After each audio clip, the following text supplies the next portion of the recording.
guys, and welcome back to Speak Freely, here where we celebrate the freedom of speech. And today we're going to be reacting to a video that Joe Rogan did. He interviewed this man named Daryl Davis, I believe is his name, which is a musician that happened to become a KKK converter. He's converted like dozens upon dozens, if not hundreds, of KKK members by simply having a conversation with them. And I just think this guy's story is so interesting because it really just proves that all people really need is to feel heard, respected, and then you can find some common ground. But I'll give more of my commentary about this interview, but we're gonna get right into it. But before you do, if you like this type of videos, please like, comment, subscribe, hit the bell to get the notifications when I do upload. All of that really does help with the algorithm, guys. And if you'd like to support this channel even further, you can donate. My PayPal and Cash App link is in the description box below and also in the comment section. Of course, it helps, but you don't have to. You can just like, comment, and subscribe. Other than that, sit back, relax, and enjoy the video. All right, here you go. Now, Daryl, I want to talk to you about your personal experience on Minds with this, with what you do, what you're known for. Have you had interactions with people on Minds that have been favorable? That if you've kind of pushed people into I've had a few, and I've had my share of detractors. Some people think what I'm doing is totally wrong and don't get me or whatever.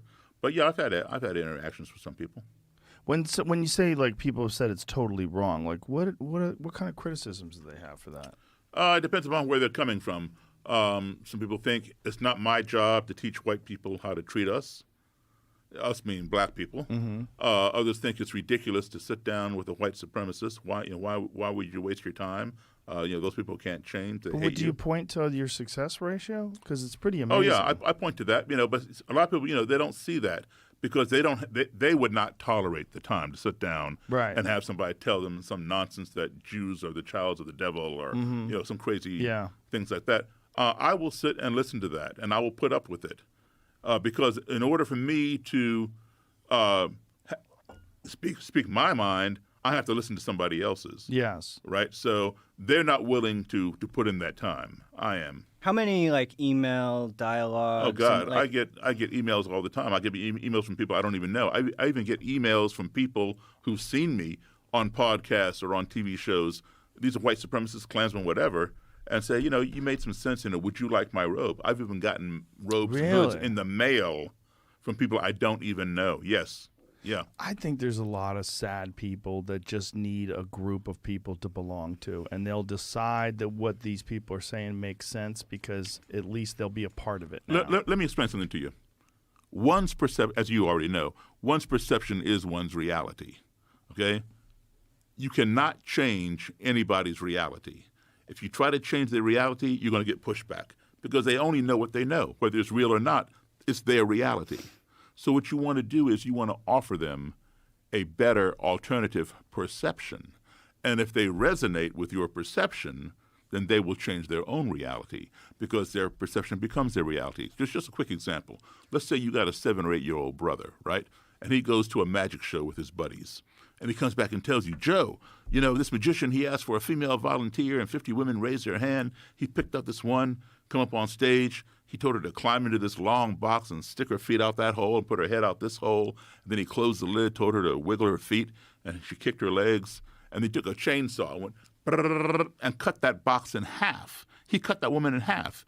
And you're like, it didn't really happen like that. Yes, it did. I was there. You weren't even there. I saw it with my own eyes. You are challenging his reality. He knows what he saw. And that magician cut that woman in half. And then to make it even more obvious to you, he tells you that the magician, after he cut the box in half, took the half with the legs sticking out and moved it over here to stage right, and the half with the head over here to stage left. And then he went over there and talked to the head of the woman, and she talked back to him. And then he brought the two halves back together, opened the box, and out popped the woman, full form, no blood. He cut her in half and he put it back together. And you're saying, it was just an illusion. No, it wasn't. I saw it with my own eyes. I was there. You weren't even there. So you're attacking his reality. He's going to resist. He's going to fight you. All right? So what you do is you offer him a better perception. You say, hey, listen, I hear what you're saying, but could it be possible that just maybe out of those 50 women that raised their hands and he picked one, maybe she works for him? Maybe he planted her in the audience. She knows the trick. She travels to every show around the country with him. And when she gets in the box, there's a pair of mannequin legs laying on the floor of the box that are wearing the same stockings and same shoes that she has on. She picks them up, shoves them out the hole. When he says, move your feet, she just shakes those things. And then she brings her own legs up under her chest. So her whole body is on that half of the box. So the saw doesn't even touch her. And obviously, when he separates the two halves, the feet are over there. Now she can't move them. So he has to distract your attention by going over here. So you're not looking at those feet. And he's talking to the head, and she's talking back. Of course, when he brings them back together, she pulls the dummy legs, leaves them on the floor of the box. She climbs out.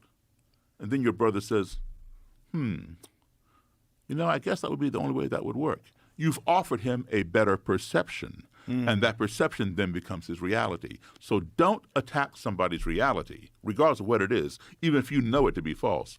Give them a better perception and allow them to resonate with it, because it's always better when somebody comes to the conclusion, I've been wrong, maybe this is something I need to think about. Yeah, this will work.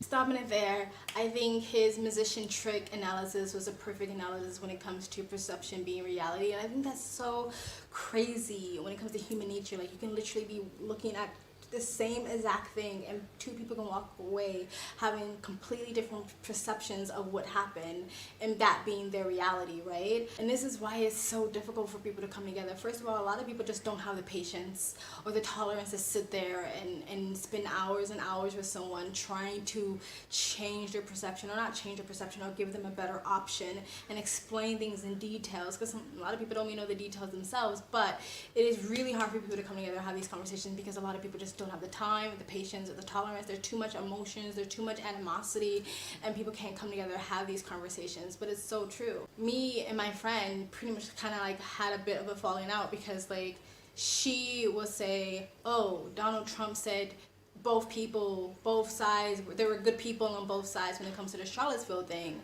And I'm like, no, that's not what he said. And she'd be like, I know what I heard and I know what I saw, because she watched the edited version of that clip.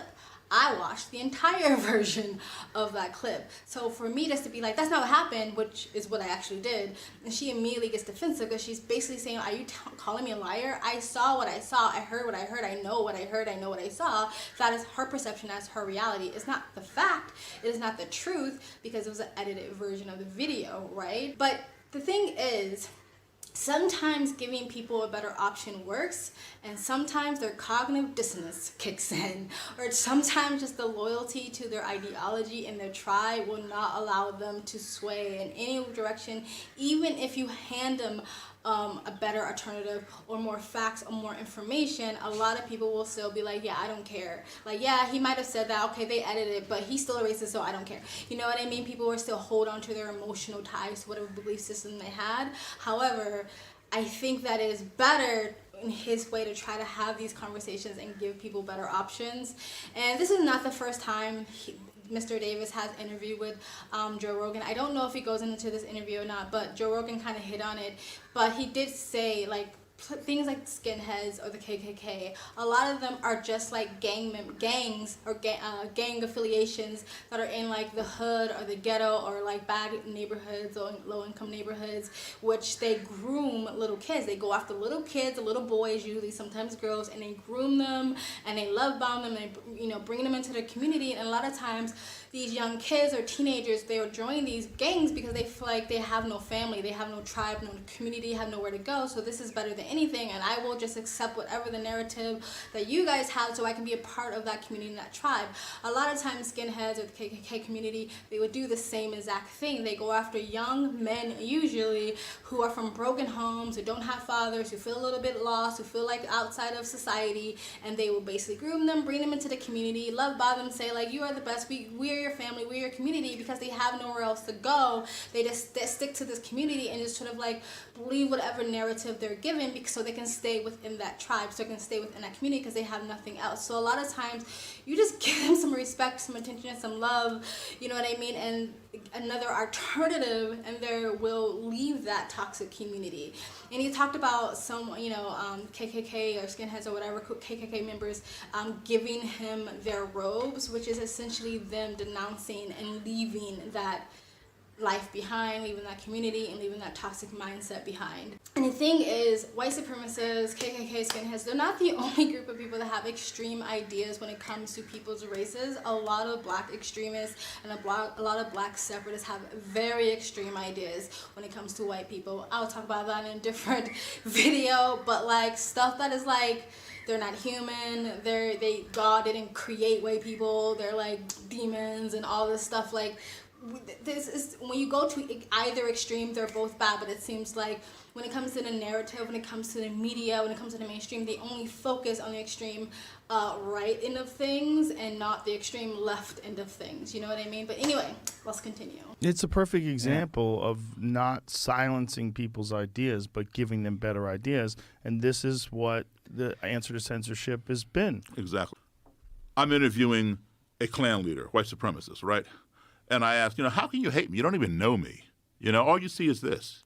You come in my room 5 minutes ago, and you've already determined, whatever you determine. Well, Mr. Davis, black people are prone to crime, and that is evidenced by the fact that there are more blacks in prison than white people. Now, I'm just sitting here listening to this guy. He's calling me a criminal, and but he's right. He's 100% right. The data and the statistics show that there are more blacks in prison than white people. So that feeds what he already thinks he knows, the data, right? But he does not go to find out why does that data show that. He doesn't realize there may be an imbalance in our judicial system that send black people to prison for longer periods of time than white people who've committed the same crime. All right, so I just listen to him, right? Because when he walks in that room and he sees me, I'm the enemy, his wall goes up, his ears are like this, he's ready to defend whatever his stance is. So I'm just listening. And then he goes on to say, black people are inherently lazy. They always have their hand out for a freebie. They're always trying to scam the government welfare programs and all that kind of stuff.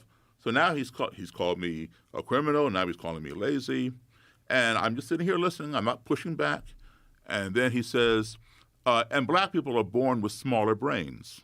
And the larger the brain, the more capacity for intelligence. The smaller the brain, the lower the IQ. So now I'm being called stupid.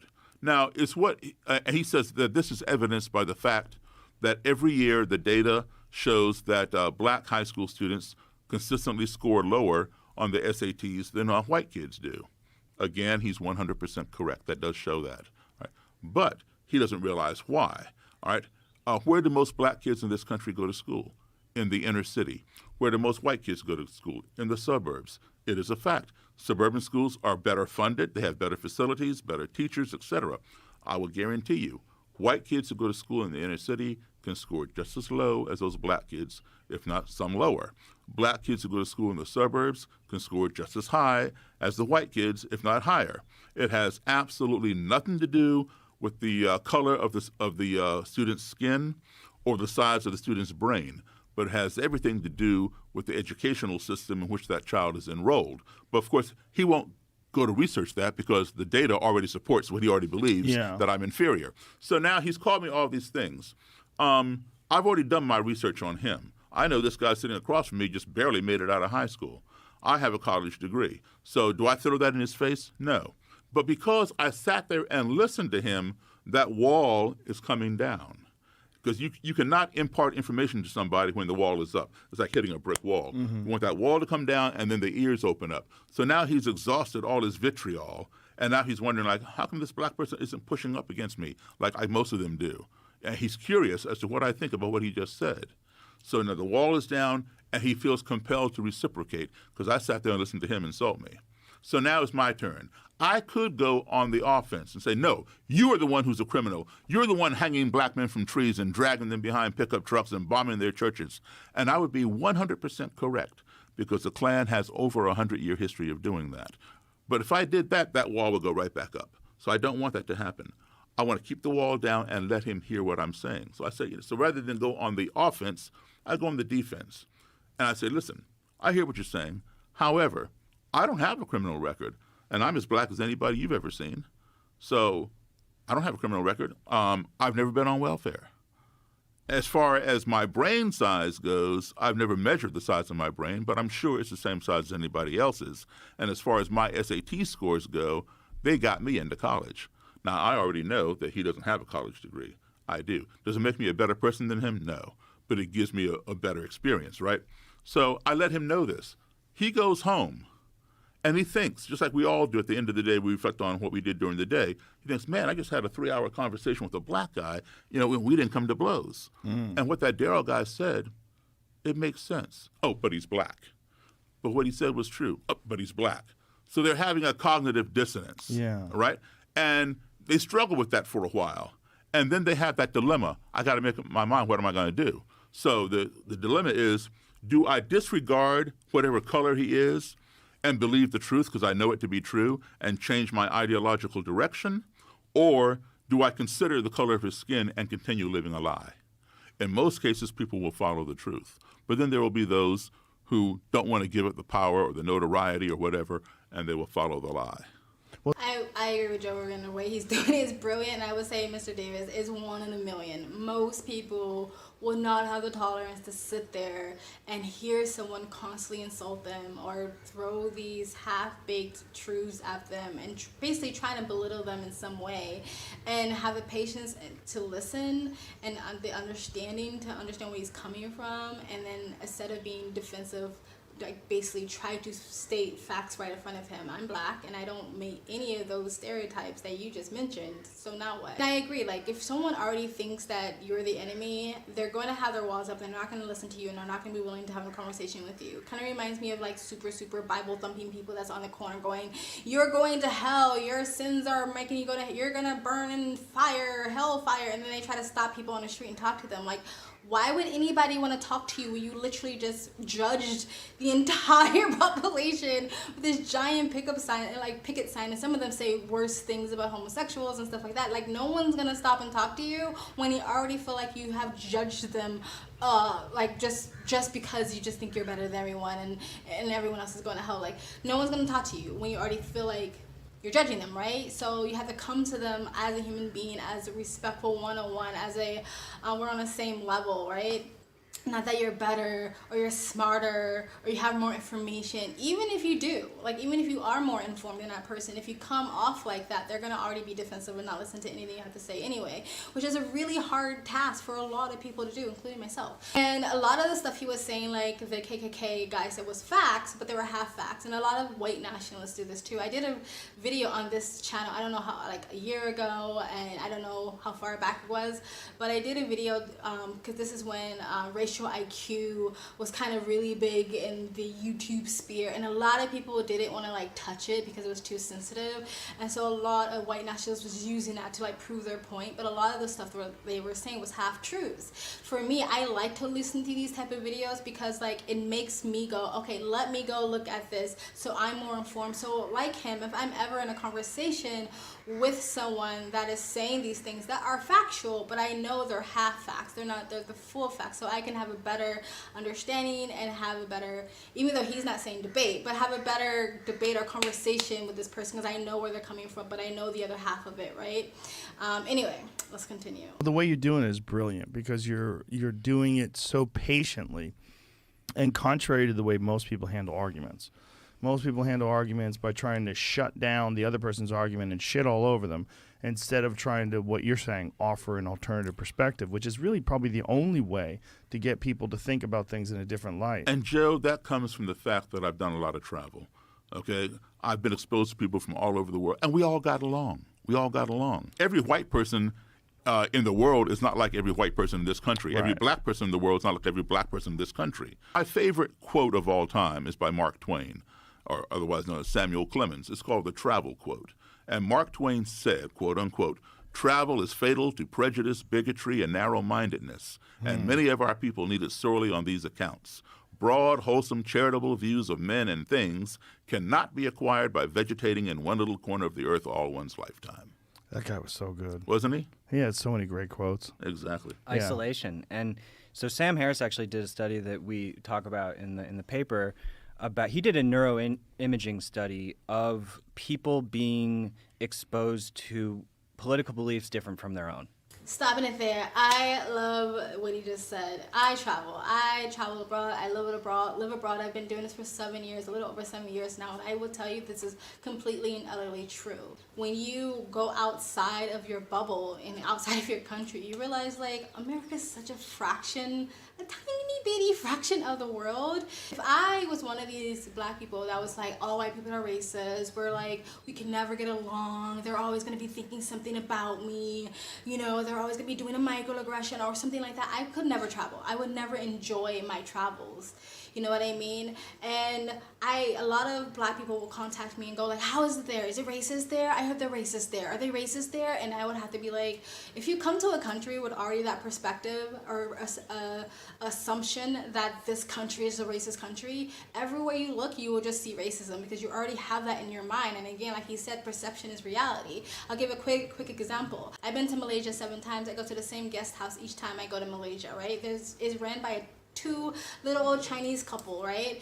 The main guy I deal with is this little old Chinese man, the husband, and this is back when I was wearing makeup. I don't really wear makeup at all now, but this is back when I was wearing foundation, and I was wiping my face when I washed my face with the wet drying towel that they provided the guests, right? I think I threw the dirty drying towel in a hamper, and when I came back from like lunch or whatever I was doing, the guy who ran the guest house, again, an old elderly Chinese man, was like, Shamika, you know we have toilet paper, right?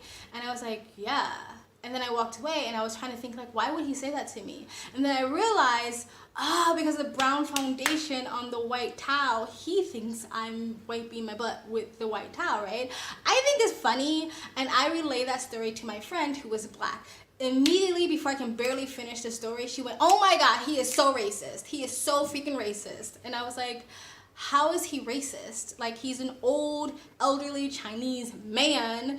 He's Chinese. He's probably having very little contact with black girls. He's a man, so he's not a female. He doesn't know nothing about makeup, and he's old and Chinese. Like, why would you think that his first go-to is being racist? Like, of course, he was just a misconception. He thought, he didn't look at the brownness and immediately go, oh, she's just wiping her foundation on it. Because he doesn't know. He's ignorant about those things. He's ignorant about black culture. He's ignorant about makeup, foundation for black people. He's ignorant about women, all those things. So why would you immediately go to he is racist? Because she came to the country with already that in her head, right? So like, a lot of times what helps is if you stick around, if you are a long-term traveler and an expat, when you really get to know the country, when you really get to know the people, and you realize like they're just like everybody else. Like this idea that like everyone in the world hates black people is like literally drilled into your head by the time you're fucking toddler. By the time you're a little black kid and a little black boy, you are being told that the world hates you and that the world is against you. And it's such a bad mentality to drill into a child because it does not benefit them in any way when they go out into life. And then like, I read this study, I know I'm gonna get to it. I read this study a while ago. It was right around the time Obama was president, and it was actually talking about how like racism was disappearing. You don't hear that now anymore, and I probably couldn't even find the article if I tried. And I might actually made a video about it on my channel somewhere. But anyway, they were saying that it was disappearing because of integration, right?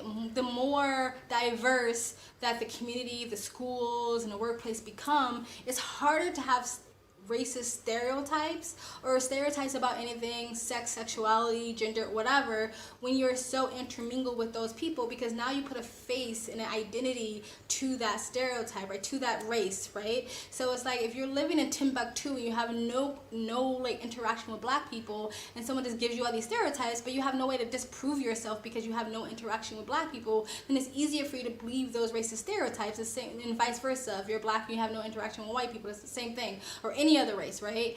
But if you have friends, if you have coworkers, if you have neighbors, you have classmates that's those races and you're intermingling, then it's easier for you to go like, oh wait, you don't fit that stereotype, so that's probably not true for everyone. Just like this Mr. Davis says, hey, you just said all these racist stereotypes as half true, half facts about me, and I don't fit any of them, right? You don't necessarily have to travel outside of the country to break down stereotypes about different races and different communities, but you have to get out of your bubble, basically. I know, that was a lot. Anyway, let's get back into it. So Sam Harris actually did a study that we talk about in the paper about, he did a neuroimaging study of people being exposed to political beliefs different from their own. and actually looked at people's brains when they were going through this experience. And they actually talked about this thing called the backfire effect, which is sort of what you're talking about when the wall's up. And so they sort of detected that, interestingly. And I forget the exact name of the study, but it's in the footnotes. All right, that's it, guys. That was a really interesting interview with Daryl Davis on the conversion of KKK members. I think this man is really interesting. I think he has the patience of a god, because most people could not do what he does. But I thank him, and it just shows that a lot of times it really just takes understanding, respect, coming together, and having a conversation that many do not have the talents and the skills to do, unfortunately. Hopefully we get there. Anyway, guys, tell me what you think of this video, what he said, what I said.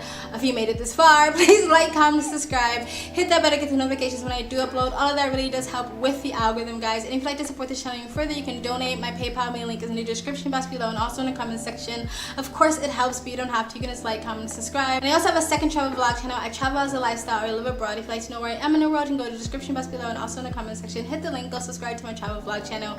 And or following my travel Instagram. My storage is usually what's most up to date. I also have another commentary channel. The link's down below. Alright, that's it, guys.